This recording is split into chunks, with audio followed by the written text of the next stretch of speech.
ये पता चले कि माइक्रो ऑर्गेनिजम्स कितने हमारे दोस्त हैं, कितने हमारे दुश्मन हैं। इनको छोड़कर ये कैटेगरी करने से पहले मैं आपको ये बताऊंगा कि माइक्रोब्स असल में जो ये माइक्रोब्स होती है, व्हाट आर माइक्रोब्स? माइक्रोब्स होते क्या है? Microbes are unicellular organisms. They are unicellular organisms, that means कि one celled organisms. One celled organ के पास सिर्फ एक सेल होती है। तो ये जो माइक्रो ऑर्गेनिजम्स होते हैं माय डियर स्टूडेंट्स, ये सिंगल सेल्ड होते हैं और इनको हम थ्रू नेकेड आई नहीं देख सकते हैं। We can not see them through naked eye, हम खुले आंख से इनको तो नहीं देख सकते हैं। देन वी हैव टू, हमें उसको इनको देखने के लिए एक चीज की जरूरत पड़ती है, दैट इज माइक्रोस्कोप, जो जिसके बारे में आप अक्सर बेशतर जिसके बारे में बात हो रही है, जिसके बारे में लैब में आपको टीचर ले जाता है और वहां पर वो आपको बताता है कि लैब में जाने के बाद कि आपको ये माइक्रोस्कोप कहां पर इस्तेमाल करने हैं। माइक्रोस्कोप उन जगहों पे इस्तेमाल करने जो मिन्यूट होंगे, जिन चीजों को हमारी आंख, खुले आंख से जिन चीजें हम नहीं देख, जो चीजें हम नहीं देख पा रहे हैं, उनको हम माइक्रो ऑर्गेनिज्म के माइक्रोस्कोप के सामने ले जाते हैं और वहां पर वो माइक्रो ऑर्गेनिजम्स देख सकते हैं। माइक्रो में मिन्यूट टिनी ऑर्गेनिजम्स होते हैं और ये जो माइक्रोस्कोप के जरिए हम उनको मैग्नीफाई कर सकते हैं, उनको एनलार्ज कर सकते हैं और एनलार्ज करके ही हम उनको देख सकते हैं। वहां पर स्लाइड में इंशाल्लाह जब लैब में जाएंगे तो वहां पर ये सारा हम दिखाएंगे आपको। नाउ हमारी बात ये हो रही है कि ये जो माइक्रो ऑर्गेनिजम्स है, माइक्रोब जो है ये यूनिसेल्युलर ऑर्गेनिजम्स है, वेरी स्मॉल ऑर्गेनिजम्स है ये, और ये बहुत ही छोटे ऑर्गेनिजम्स होते हैं ये micro organisms. Now we go towards, जब हम लेसन की तरफ जाते हैं तो माइक्रो ऑर्गेनिजम्स क्या माइक्रोब्स मल्टीसेल्युलर भी होते हैं, फ्यू कुछ होते हैं मल्टीसेल्युलर भी, कुछ मल्टीसेल्युलर भी होते हैं कुछ माइक्रो ऑर्गेनिज्म, लेकिन फ्यू कुछ ही होते हैं, ज्यादा नहीं होते। और हम यही कहेंगे कि यहां तक कि जो माइक्रो ऑर्गेनिजम्स होते हैं ये यूनिसेल्युलर ऑर्गेनिज्म, यूजुअली ये ज्यादा यूनिसेल्युलर ही होते हैं। तो इसके बाद अगर आपकी बुक के हिसाब से देखा जाए तो एनसीईआरटी ने वहां पर एक एक्टिविटी दी है, आपके इस बुक में एक एक्टिविटी आ रही है इसमें, तो उस एक्टिविटी के हवाले से वहां पर थोड़ा सा मैं आपको दिखाऊंगा कि वहां पर उस एक्टिविटी में है कि आपको थोड़ी सी मिट्टी लेनी है, ऑफ सॉइल आपको लेनी है, और जब इस सॉइल को आप ले जाओगे कहां पर, माइक्रोस्कोप के पास, जब आप माइक्रोस्कोप के पास इसको ले जाओगे, इसलिए ले जाओगे, इसमें थोड़ा सा पानी डालोगे, पानी डालने के बाद आपको इसको माइक्रोस्कोप के पास ले जाना है, और माइक्रोस्कोप में जब आप स्लाइड पे इसका थोड़ा सा पानी या जो वो मिट्टी होगी उसको रखोगे, तो वहां पर आप देखोगे, पहले क्या देखोगे आप ऐसे बहुत सारे झुंड देखोगे, बहुत सारी चीजें देखोगे, और लेकिन आप आइडेंटिफाई नहीं कर पाओगे। लेकिन जब इनके क्लोज आप जाओगे, जब और क्लोज मैग्नीफाई करोगे, इनके लेंस और मैग्नीफाई करोगे तो वहां पर डिफरेंट क्रिएचर्स आपको देखने को मिल पाएंगे। इस तरह के क्रिएचर्स देखने को मिल पाएंगे, इस तरह के क्रिएचर्स देखने को मिल पाएंगे, और डिफरेंट क्रिएचर्स आपको सामने आएंगे जब आप माइक्रोस्कोप के थ्रू उनको देखोगे। तो जो ये डिफरेंट क्रिएचर्स आप देखोगे तो यही माइक्रो ऑर्गेनिजम्स है, यही माइक्रो ऑर्गेनिज्म वो माइक्रो ऑर्गेनिजम्स है जिनके बारे में हम बात कर रहे हैं। Micro organisms are present everywhere, ये बात आपको जहन में रखनी है। मैं बातें आपके साथ कर रहा हूं, हम सांस लेते हैं तो हमारे सांस लेने के साथ साथ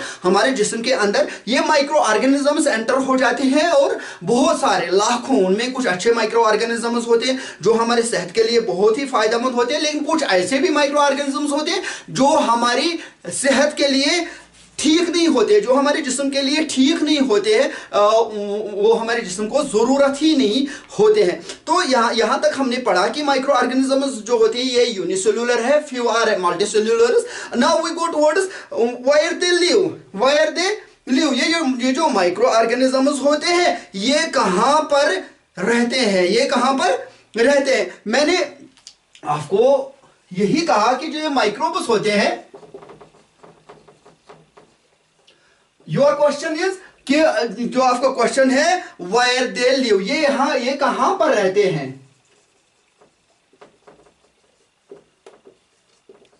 wire they live, wire micro organisms live, ये कहां पर रहते हैं। माइक्रो ऑर्गेनिज्म जो है ये हर कहीं पर रहते हैं, हर किसी जगह पे रहते हैं, दैट मीन्स कि ओमनी प्रेजेंट होते हैं। ये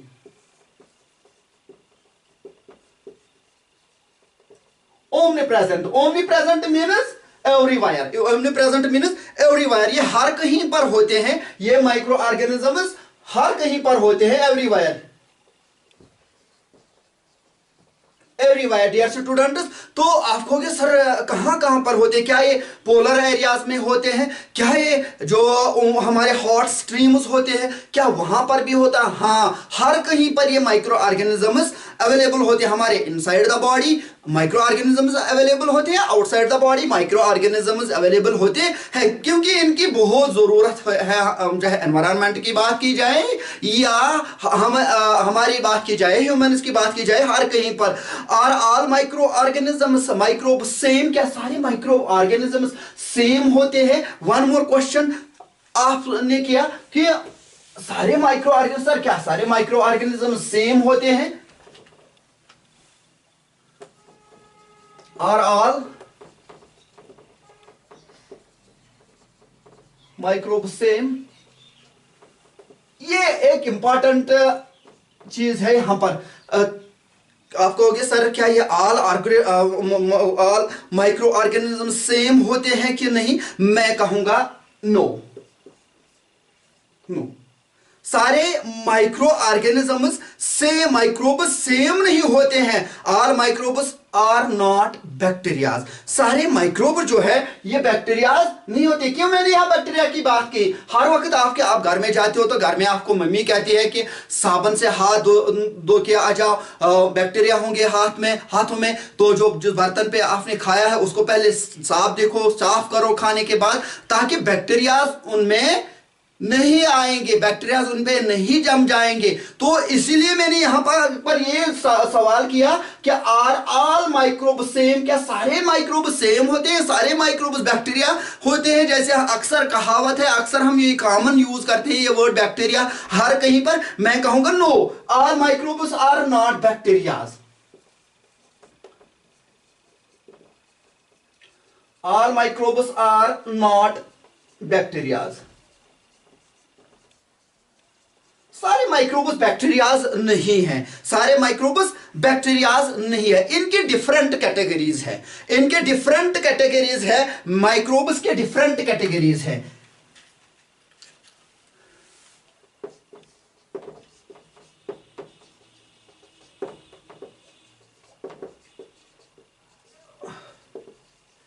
माइक्रोब्स हैव डिफरेंट कैटेगरीज, इनकी बहुत सारे कैटेगरीज है। फॉर एग्जांपल माइक्रोब्स की जो कैटेगरीज की बात हो रही है, तो माइक्रोब्स की जब हम बात करें, सम माइक्रोब्स आर, जैसे हम कहेंगे सम माइक्रोब्स आर, कुछ माइक्रोब्स ऐसे हैं जो क्या है आप बता पाओगे? आप में से कोई बता पाएगा? बैक्टीरिया, कुछ माइक्रोब्स बैक्टीरियाज हैं, बैक्टीरियाज। मैंने वहां पहले ही आपसे कहा कि कुछ ये जो माइक्रोब्स होते हैं, कुछ बैक्टीरियाज फ्यू होते हैं, कुछ बैक्टीरियाज होते हैं, कुछ माइक्रोब्स फंजाई भी हो सकते हैं, फंजाई। कुछ माइक्रोब्स की कैटेगरी अलग आती है, कुछ माइक्रोब्स की one more category is protozoans,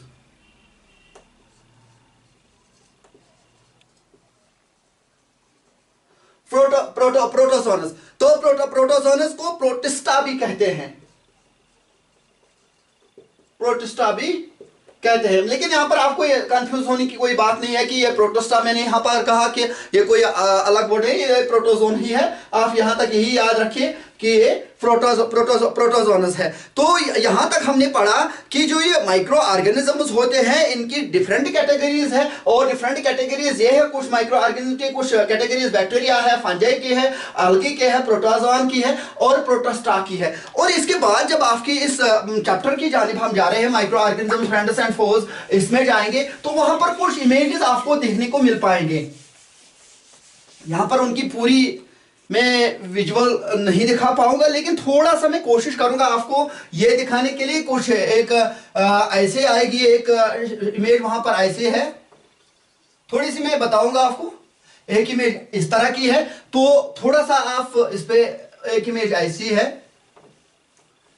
और डिफरेंट इमेजेस वहां पर आपके उस लेसन में है, और एक इमेज ऐसे भी है। उस पे डिफरेंट इमेजेस वहां पर है आपके, और इसमें एक इमेज ऐसे भी है,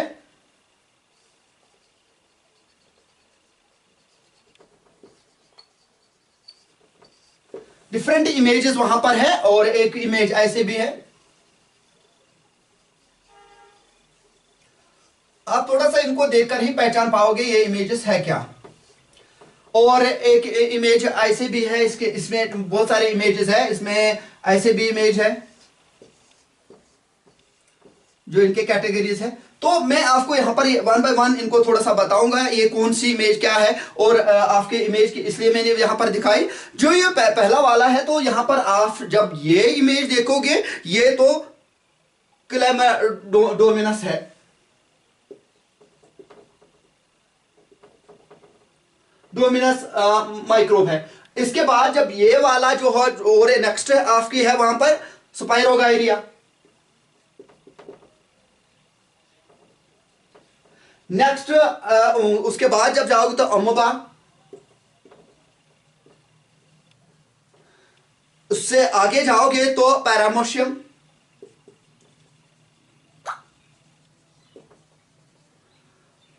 और एक वहां पर देखने को मिल पाएगी वो है ब्रेड मोल्ड,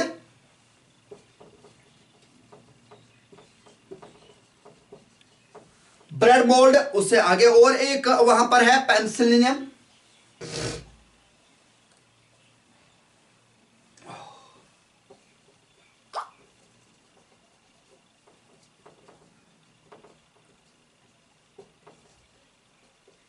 पेनिसिलियम, और वन मोर वहां पर है एस्परजिलस।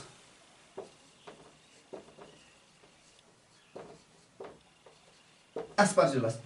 तो ये जो मैंने थोड़े से इमेजेस आपके इनकी कैटेगरीज के हवाले से मैंने तो यहाँ पर एक वहां पर आपके बुक में एनसीईआरटी की जो बुक है वहां पर कुछ इमेजेस हैं, उनके यहाँ पर नाम बताए मैंने। क्लैमाइडोमोनास, स्पाइरोगायरिया, अमोबा है, पैरामोशियम है, और ब्रेड मोल्ड है, और पेनिसिलियम है, और एस्परजिलस है। ये कुछ वहां पर कुछ माइक्रोब्स है। इन माइक्रोब्स की कैटेगरीज है। जो ये दो पहले दो जो है क्लैमाइडोमोनास और स्पाइरोगायरिया, ये अलग कैटेगरी के हैं। जो हमने कहा था वहां पर पहले अलग कैटेगरी का है ये। तो इसके आगे जब हम जाते हैं, चाहे अमोबा की बात की जाए या यहां पर पैरामोशियम की बात की जाए, ये प्रोटोजोन टाइप के हैं माइक्रोब्स, प्रोटोजोन टाइप के हैं। फिर जो ये तीन रह जाते हैं, चाहे ब्रेड मोल्ड हो या यहां पर पेनिसिलियम की बात की जाए या यहां पर एस्परजिलस की बात की जाए, ये तीनों जो है, ये तीनों फंजाई ग्रुप में आते हैं, फंजाई कैटेगरी में आते हैं। लेकिन इन सबों को जोड़कर एक ही ग्रुप में रखा गया है, that we can call microbes. Why we can call them microbes? Because उनको हम थ्रू नेकेड आई नहीं देख पा रहे हैं, उनको हम माइक्रोस्कोप के थ्रू ही देख पाएंगे। नाउ यहां पर और एक चीज मैं आपके साथ शेयर करना चाहता हूं कि हर वक्त ये चीजें जहन में रखने होती हैं कि जो ये माइक्रोब्स होते हैं, इन माइक्रोब्स में एक चीज आ रहा है पेनिसिलियम। पेनिसिलियम जो है, इससे एक शायद आपने सुना होगा पेनिसिलिन, जो पेनिसिलिन ऑलरेडी मार्केट में आज का एंटीबायोटिक एक इससे बनाई गई है। फर्स्ट एंटीबायोटिक जो डिस्कवर हुई थी पेनिसिलिन। तो ये एक साइंटिस्ट ने उस वक्त डिस्कवर किया था, उसका नाम था अलेक्जेंडर। सबको पता है अलेक्जेंडर फ्लेमिंग। अलेक्जेंडर फ्लेमिंग ने फर्स्ट टाइम। तो ये इंसिडेंटल हुआ, वहां पर कैसे बना क्या है हम आगे जाएंगे। तो फिर अगर एस्परजिलस की बात की जाए, इस की बात की जाए, तो ये बहुत सारे काम हमें देता है। हमें इससे हम विनेगर बनाते हैं, विनेगर में काम आते हैं, अक्सर आपके घरों में ये काम आते हैं। साइट्रिक एसिड, एस्टिक एसिड,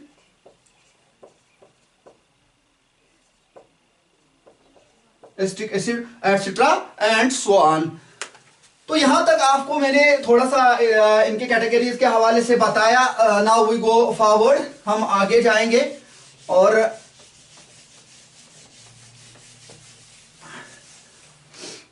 हम आगे जाएंगे।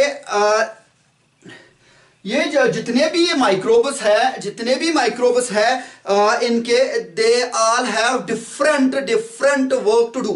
इनकी अलग अलग काम होती है। इनकी जो ये माइक्रोब्स है, जितने भी इनकी कैटेगरीज हैं, इनकी अलग अलग काम करने की सलाहियत है। ये अलग अलग तरीके की काम करते हैं। आल्सो डिफरेंट इनकी अगर देखा जाएगा, जितने भी माइक्रोब्स मैंने आपको दिखाए हैं, चाहे वो फंजे हो, चाहे वो अलगी हो, चाहे बैक्टीरिया हो या कोई और प्रोटोजोन हो, इनकी अलग अलग काम करने का तरीका है। इनकी शेप अलग है, इनका साइज अलग है, इनका रहना अलग है, खाना पीना सब कुछ अलग अलग है, लेकिन सबों को जोड़कर लाया गया है माइक्रोब्स में से, माइक्रोब कैटेगरी में लाया गया है। क्यों माइक्रोब कैटेगरी में लाया गया, बार बार मैं ये रिपीट कर रहा हूं, बिकॉज ये इतने छोटे हैं कि ये हमें दिखाई नहीं देते हैं, ऐसे जैसे थ्रू नेकेड आई हम इनको देख नहीं पाते हैं, इसलिए इनको डिफरेंट कैटेगरी में इनको इसीलिए एक ही ग्रुप में रखा गया है। अगरचे इनकी डिफरेंट कैटेगरीज है, लेकिन इनको क्या रखा गया माय डियर स्टूडेंट, इनको एक ही ग्रुप में रखा गया है। Now we go one more interesting topic is here, viruses. Viruses एक इंपॉर्टेंट टॉपिक है यहां पर वायरसेस की। चाहे आप वायरस कोविड-19 जो हाल ही था उसके बारे में कहोगे, HIV की बात की जाए या हेपेटाइटिस वायरस की बात की जाए, और दे बिलोंग टू माइक्रोब्स। ये भी सारे माइक्रोब्स है। चाहे आप HIV की बात की जाए या कोविड-19 की बात की जाए, कोविड-19 की बात की जाए, हेपेटाइटिस बी की बात की जाए, हेपेटाइटिस वायरस की बात की जाए,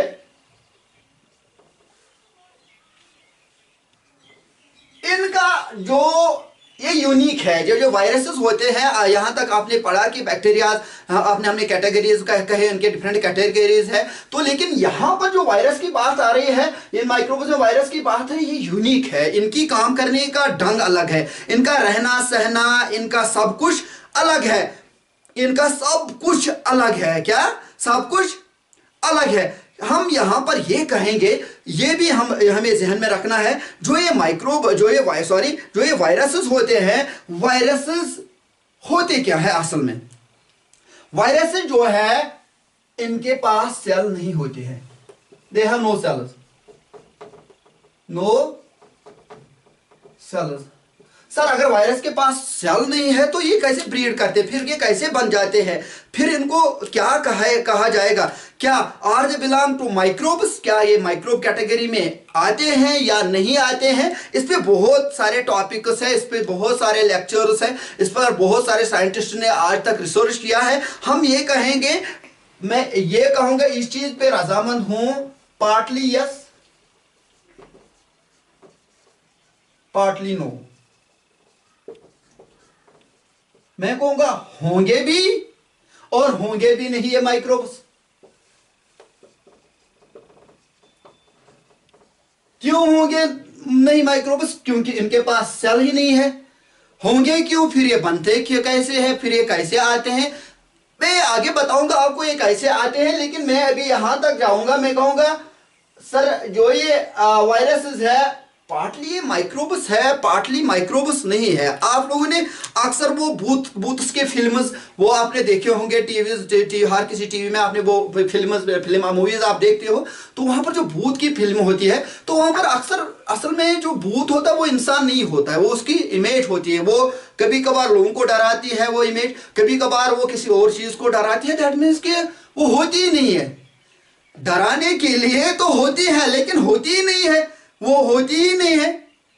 same is the case with viruses. Virus के साथ भी यही मामला है, वायरस भी इसी तरह का है। मैंने यही कहा आपसे, viruses have no cells, viruses have no cells. और ये भी आप ध्यान में रखना, वायरसेस की जब अगर सेल नहीं है, फिर हम इनको क्या कहेंगे सर? क्या ये लिविंग कैटेगरी में आते हैं या नहीं आते हैं? मैं यहां पर भी यही कहूंगा, partly living, partly non living. Sir आपने कहा कि इनके पास सेल नहीं है, वायरस के पास। सर आपने कहा कि ये माइक्रोब्स है भी और है भी नहीं है। सर आपने यहां तक तो चलो हमने मान लिया ये भूत प्रेत की जैसे है, उसी तरह की एक मुई जैसे बनती है, उसी तरह ये किसी भी सेल के ऊपर हावी हो जाते हैं और फिर ये ग्रो करते हैं। सर लेकिन हम यहां पर ये समझ नहीं पा रहे कि ये पार्टली लिविंग कैसे है, पार्टली नॉन लिविंग कैसे है। ये तो अब बहुत बड़ा अब यहां पर मसला है ना। मैं यहां पर ये कहूंगा, मैंने partly living partly non living इसलिए कहा कि इन दोनों के बीच में ये रहता है, लिविंग और नॉन लिविंग के दरमियान ये रहता है ये वायरस, इन दोनों के बीच में ही ये रहता है। They have no any proper category. क्यों? क्योंकि they have no any proper category. इनके पास कोई खास कैटेगरी नहीं है, वायरसेस के पास कोई खास कैटेगरी नहीं है। तो क्वेश्चन यहां पर रेज हो जाता है, if virus is not cell then what it is. अगर वायरस सेल नहीं है, आप लोग सवाल करोगे ना, फिर बाहर जाकर यही सवाल आप करोगे हमसे कि सर, फिर आप फोन कॉल करते हो कि सर ये कैसे हुआ वो कैसे हुआ। तो ये कहूंगा मैं यहां पर, अगर सेल, क्वेश्चन आपका यही रहेगा ना, if virus is not cell then what it is.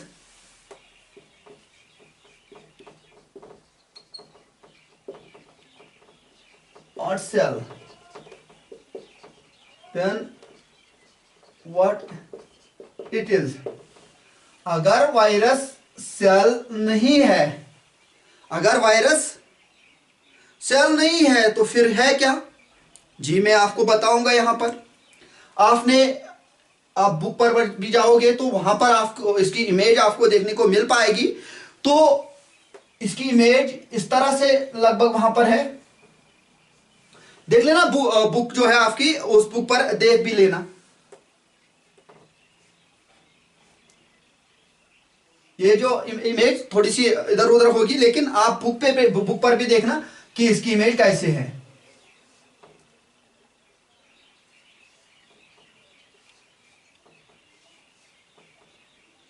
समझो कि इस तरह इसकी इमेज है, किसकी? वायरस की। तो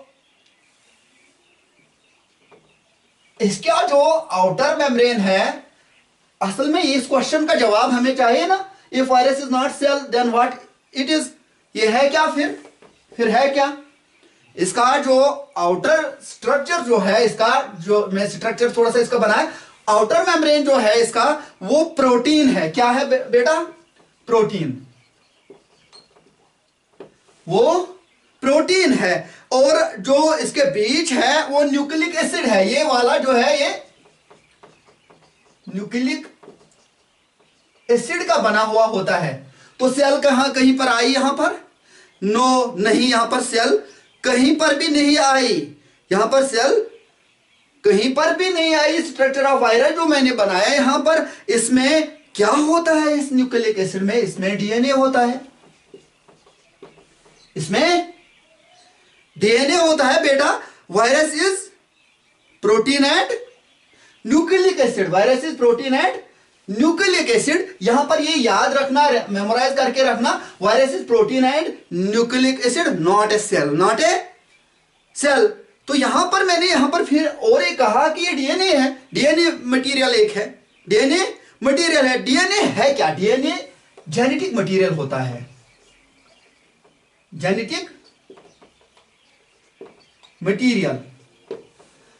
ये जेनेटिक मटेरियल आप ये याद रखना कि आपको अक्सर कहा जा रहा है कि आपकी शेप जो है, आपकी नोज जो है ये माँ की तरह लग रही है, आपका हाथ जो है ये पापा की तरह लग रहा है, आपकी आंखें जो है ये दादी की तरह लग रही है।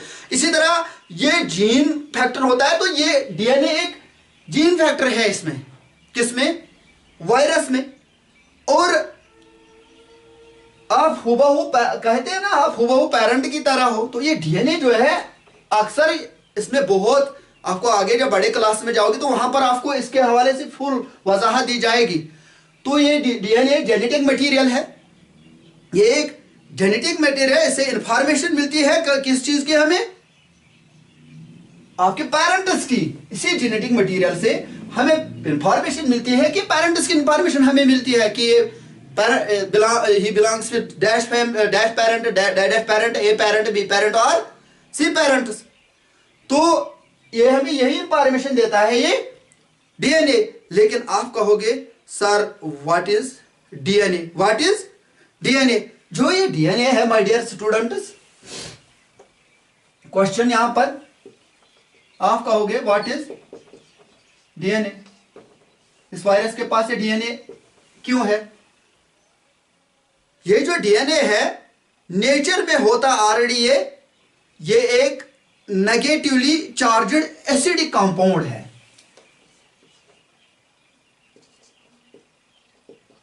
इन नेचर, ये नेचर में होता है, it is a negatively charged acidic compound.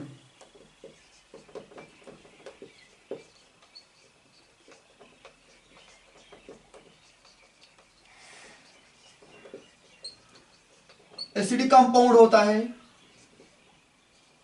किसमें?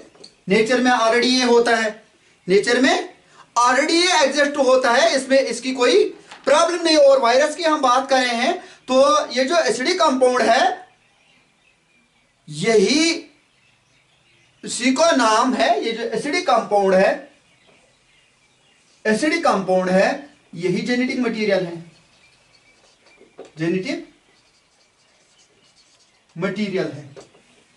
यही acidic compound genetic material, it is a genetic material. Which is a genetic material?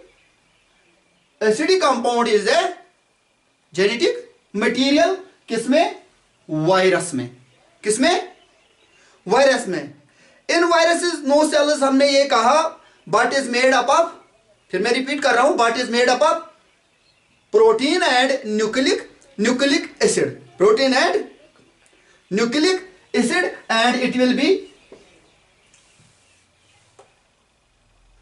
be DNA or RNA, it will be DNA or RNA। तो sir हमें full form बताइए ये DNA की। DNA deoxyribonucleic acid,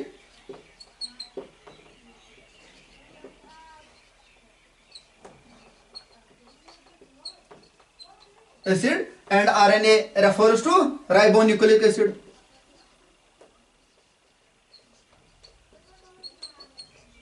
Is it clear? Now हम आगे जाएंगे।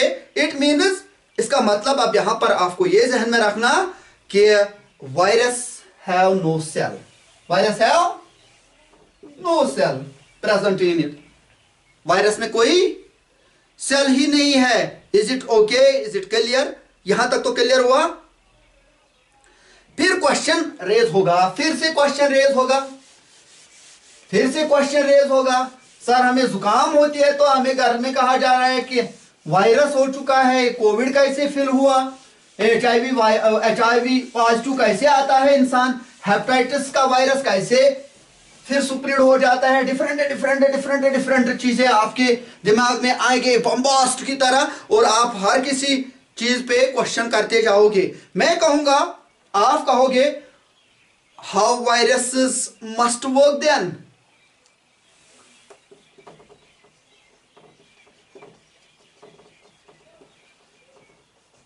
Must work then. Sir ये viruses फिर काम कैसे करते हैं? ये वायरसेस फिर काम कैसे करते हैं? डियर फ्रेंड्स, इनकी यूनिक एक स्पेशल वे है काम करने का। किनका?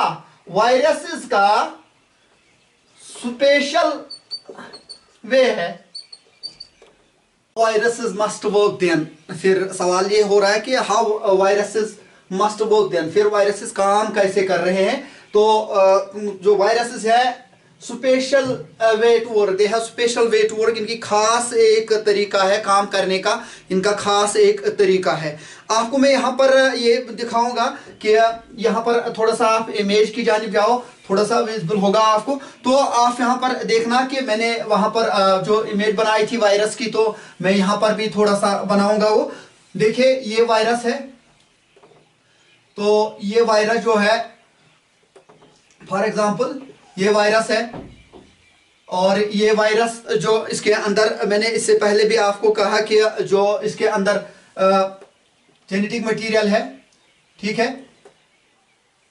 तो यहां पर हमारी सेल है, यहां पर सेल कोई है, सेल है कोई, जो ये सेल है, इस सेल के अंदर अपनी न्यूक्लियस है,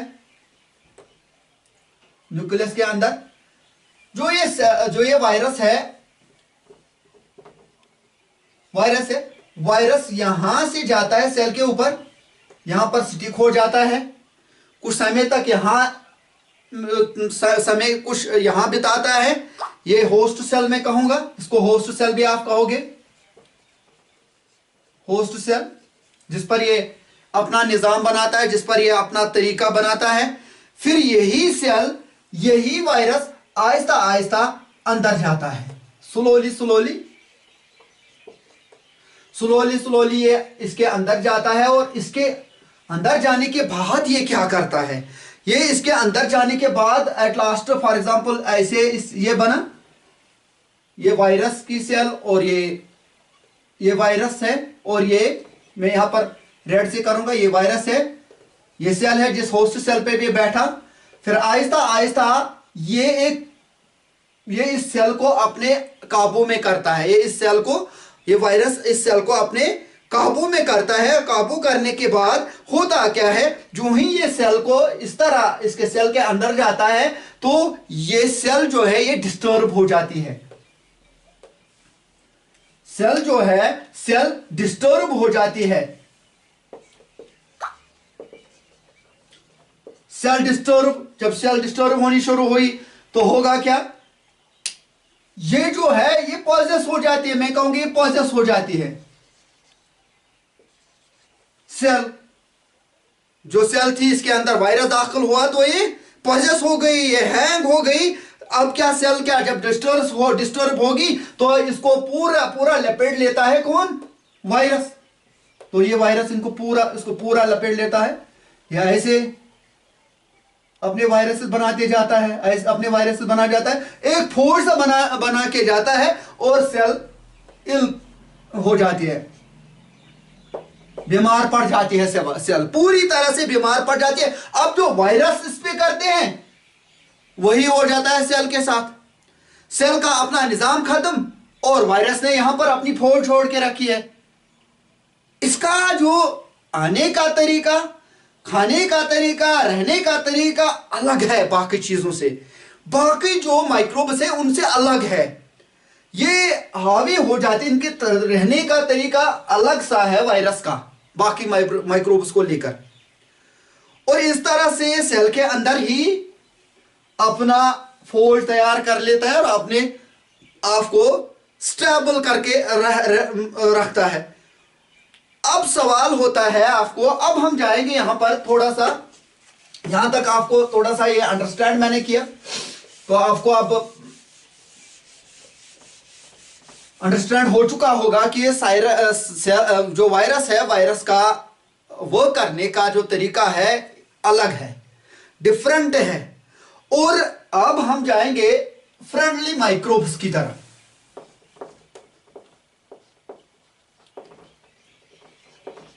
फ्रेंडली माइक्रोब्स, अब हम फ्रेंडली माइक्रोब्स की जानिब जाएंगे, क्योंकि हमने इससे पहले ही कहा था फ्रेंड्स भी है हमें कुछ माइक्रोब्स, और फोज भी है, हमारे लेसन ही है ना, micro organisms are friends and foes. तो यहां पर पहले फ्रेंड्स की बात आ रही है, हम पहले दोस्तों की बात करेंगे ना, दोस्त की बात पहले और दुश्मन की बात बाद में। तो यहां पर कोड फॉर्मेशन में पहले कोड फॉर्मेशन आपके हर किसी के घरों में होता ना। कर्ड फॉर्मेशन में एक बैक्टीरिया रहता है। जब कर्ड की फॉर्मेशन होती है इसमें एक बैक्टीरिया दाखिल हो जाता है। उस बैक्टीरिया का नाम मुझे बताओ जी। लैक्टोबैसिलस। क्या है? लैक्टोबैसिलस। लैक्टोबैसिलस जो ये बैक्टीरिया है एक कर्ड के अंदर दाखिल हो जाता है, मिल्क के अंदर दाखिल हो जाता है और एक कर्ड बनाता है, कर्ड फॉर्मेशन हो जाती है। यही है ना, यही है ना। असल में होता क्या है? असल में मिल्क है। क्या है? मिल्क है। और मिल्क में शुगर है, होता शुगर। मिल्क के अंदर शुगर एक है, उसको कहते हैं लैक्टोज। क्या कहते हैं? लैक्टोज। सब कुछ जो होता है इसी लैक्टोज के साथ होता है। मिल्क है, मिल्क के अंदर लैक्टोज है और ये लैक्टोज जो है, ये बैक्टीरिया जो है, ये लैक्टोबैसिलस बैक्टीरिया जो है, ये इसको ब्रेक डाउन करता है। लैक्टोज को क्या करता है? ब्रेक डाउन करता है। इसको इसको खाने की कोशिश करता है। खाते खाते खाते खाते इसमें लैक्टिक एसिड निकलता है। लैक्टिक एसिड बन जाता है। एंड ये जो खाते खाते खाते खाते क्या निकालता है यहां से? लैक्टोबैसिलस लैक्टोज से लैक्टिक एसिड। ये लैक्टिक एसिड जो है ये प्रोटीन गैस कोगुलेट इसको कहते हैं। प्रोटीन गैस कोगुलेट हो जाता है। जो आप वहां पर वो परख देखते हो कर्ड पर या दही जो बनाई जाती है उस पर जो परख बन जाती है वो यही होती है। क्या होती है? प्रोटीन गैस वहां पर कोगुलेट हो जाता है तो आप दही बनाते हो। तो इस तरह इसका निजाम चलता है। इसी तरह ये इस मिल्क के अंदर ये लैक्टोबैसिलस बैक्टीरिया जो है अपना निजाम बना जाता है। लैक्टोबैसिलस जो बैक्टीरिया है ये लैक्टोज को खाता है, लैक्टोज को खाता है और लैक्टिक एसिड बन जाता है। क्या बन जाता है? Lactic acid. इस लैक्टिक एसिड से क्या निकल के आ जाता है? Protein gas. क्या निकल के आ जाता है? प्रोटीन गैस कोगुलेट हो जाता है और इससे दही बन जाती है, ये जम जाता है। ये काम लैक्टोबैसिलस करता है। जो लैक्टोबैसिलस बैक्टीरिया आपके मिल्क में कर्ड फॉर्मेशन के वक्त हो जाता है, कर्ड फॉर्मेशन के वक्त हो जाता है। Next is lactobacillus. हम पहले फ्रेंड्स की बात करेंगे। अब और एक है ब्रेड यहां हम कहेंगे डफ फॉर्मेशन।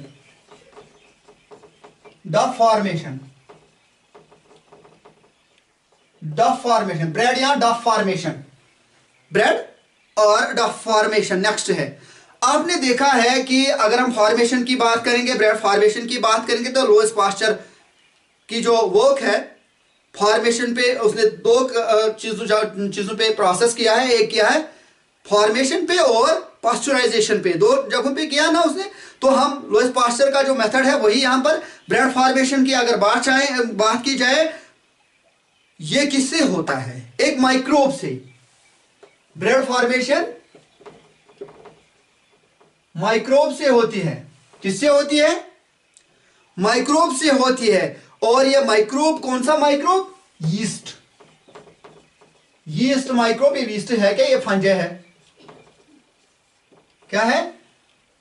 ये फंजे है। आप अक्सर घरों में देखते हो तो आप आटा लेते हो घर से, उसमें कैसे वो आप देखते हो कि आटा कैसे आपने एक का बाउल लिया, दूसरे दिन जब आप सुबह जाते हो तो वहां पर बहुत सारे रोटियां बन जाती है एक उस बाउल में। कैसे बन जाते हैं? तो उसमें क्या असल में उसमें क्या होता है? उसमें होते हैं कार्बोहाइड्रेट्स। क्या होते हैं? कार्बोहाइड्रेट्स होते हैं। किसमें? आटे में। आटे में जो कार्बोहाइड्रेट होता है ये ब्रेक डाउन हो जाता है। क्या हो जाता है? ब्रेक डाउन हो जाता है। जब इसमें यीस्ट डाली जाती है तो ये ब्रेक डाउन हो जाता है। आप अक्सर देखते हो जब वो रोटी लाते हो तो वहां पर आप देखते हो उन ब्रेड्स में, तो उनमें कार्बोहाइड्रेट होता है, ये ब्रेक डाउन होता है। जब यीस्ट इनमें डाली जाती है, इसमें डाली जाती है, तो ये ब्रेक डाउन होने के बाद इसमें क्या निकलेगा? Carbon dioxide plus energy. असल में एनर्जी हमें किस काम आती है? चाहे कार्बोहाइड्रेट हो या फैट्स हो, ये क्या है? एनर्जी गिविंग फूड्स है। ये कार्बोहाइड्रेट और फैट से एनर्जी गिविंग फूड्स है। एनर्जी किस काम हमें आती है? जब हमें एनर्जी मिल जाती है तो हमें ताकत मिल जाती है। तो यीस्ट की सेम यही होता है। ये यहां पर कार्बोहाइड्रेट हासिल, कार्बन डाइऑक्साइड कार्बोहाइड्रेट हासिल करता है और एनर्जी हासिल करता है। कार्बोहाइड्रेट से एनर्जी हासिल करता है, इनको फूड मिलता है due to carbon dioxide. Carbon dioxide gas रोटी पे क्या हो जाता है? पफनेस आ जाती है, उस पे आटे पे पफनेस आ जाती है। पफनेस आ जाती है आटे पे, किससे? यीस्ट से। और यीस्ट से ही हम और एक चीज बनाते हैं, अल्कोहल हम बनाते हैं यीस्ट से। बहुत सारे प्रोडक्शन हो जाते हैं। तो इनका कमर्शियल वैल्यू भी है, अल्कोहल का भी कमर्शियल वैल्यू है और आटे का भी, ये ब्रेड का भी कमर्शियल वैल्यू है, यीस्ट का भी कमर्शियल वैल्यू है। इनका अपना कमर्शियल वैल्यू है। हम अब जाएंगे यहां पर महान साइंटिस्ट की जानिब। हम जाएंगे, अभी हमने उसकी बात की थी, उसके जानिब जाएंगे। लुईस पास्चर,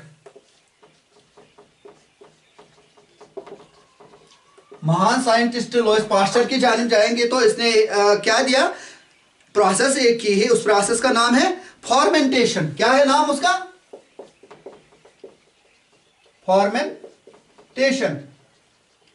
इसने एक फॉर्मेंटेशन मेथड हमें दिया, एक प्रोसेस हमें दी। फॉर एग्जांपल, मिसाल के तौर पर नीड, हमें ऑक्सीजन की जरूरत है। जिंदा रहने के लिए क्या चाहिए हमें? ऑक्सीजन। वी नीड ऑक्सीजन किस लिए? To live. जिंदा रहने के लिए हमें ऑक्सीजन चाहिए कि नहीं? जो ऑक्सीजन है, जब हम रेस्पिरेशन करते हैं, अगर ऑक्सीजन उसमें नहीं होगी हमारे गुज़ा के साथ, जो हम रेस्पिरेशन करते हैं, तो हमें एनर्जी नहीं मिल पाएगी। और ऑक्सीजन इज वेरी इंपॉर्टेंट। इसलिए हम कहेंगे oxygen is very important for energy production. Oxygen is very important for energy production. Energy production produce करने के लिए ऑक्सीजन की बहुत जरूरत है। ऑक्सीजन की बहुत जरूरत है। तो लेकिन बट जो यूनिसेल्यूलर ऑर्गेनिजम्स होते हैं, एक अहम पॉइंट यहां पर आपके साथ शेयर करना चाहिए। जो यूनिसेल्यूलर ऑर्गेनिजम्स होते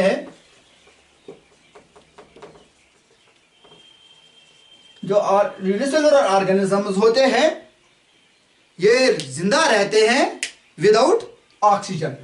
ये ऑक्सीजन के बगैर ही जिंदा रहते हैं।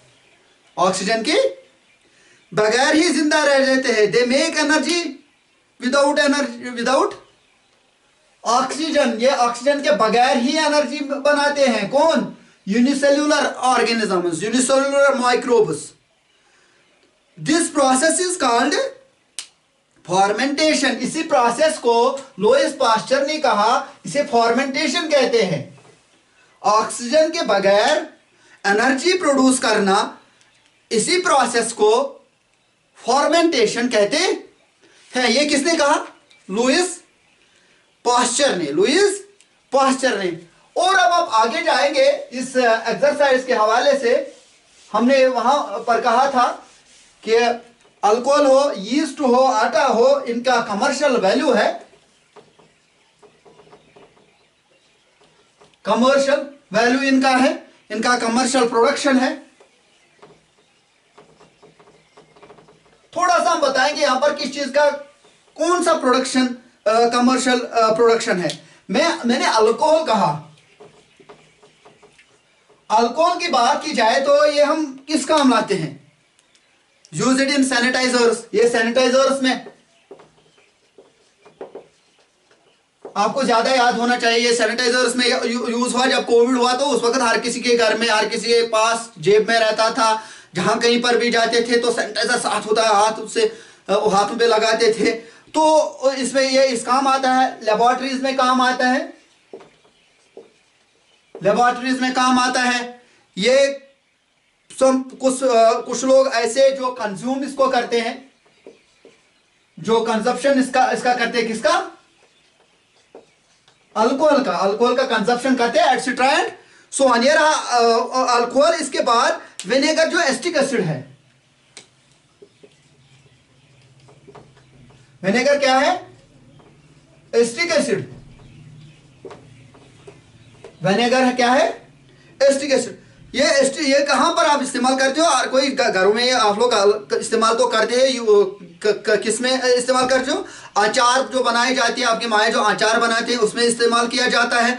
और ये जो चाइनीज नूडल्स आते हैं उनमें इस्तेमाल किया जाता है। बहुत सारे चीज़ों पे ये इस्तेमाल होता है। क्यों इस्तेमाल किया जाए? क्योंकि उसमें माइक्रोबियल एक्शन ना हो। किन में? जो चीज़ें हमने यहाँ पर कही अभी तक। इसके बाद साइट्रिक एसिड की बात आ रही है। साइट्रिक एसिड किसमें इस्तेमाल किया जाता है?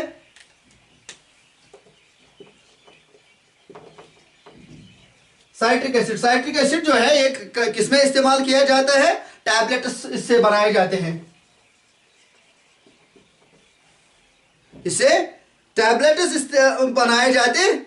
विनेगर और साइट्रिक एसिड जो है made up of on microbe called, ये जो चाहे विनेगर हो चाहे एसिटिक एसिड हो, विनेगर हो या एसिटिक एसिड हो, चाहे साइट्रिक एसिड हो या विनेगर हो, साइट्रिक एसिड और विनेगर, इनको एक माइक्रोब बनाता है। माइक्रोब एक है, उस माइक्रोब का नाम आप बताओगे? पहले हमने पढ़ा भी, जो माइक्रोब्स का वो कैटेगरीज हमने दिखाया, वो इमेज थोड़े से।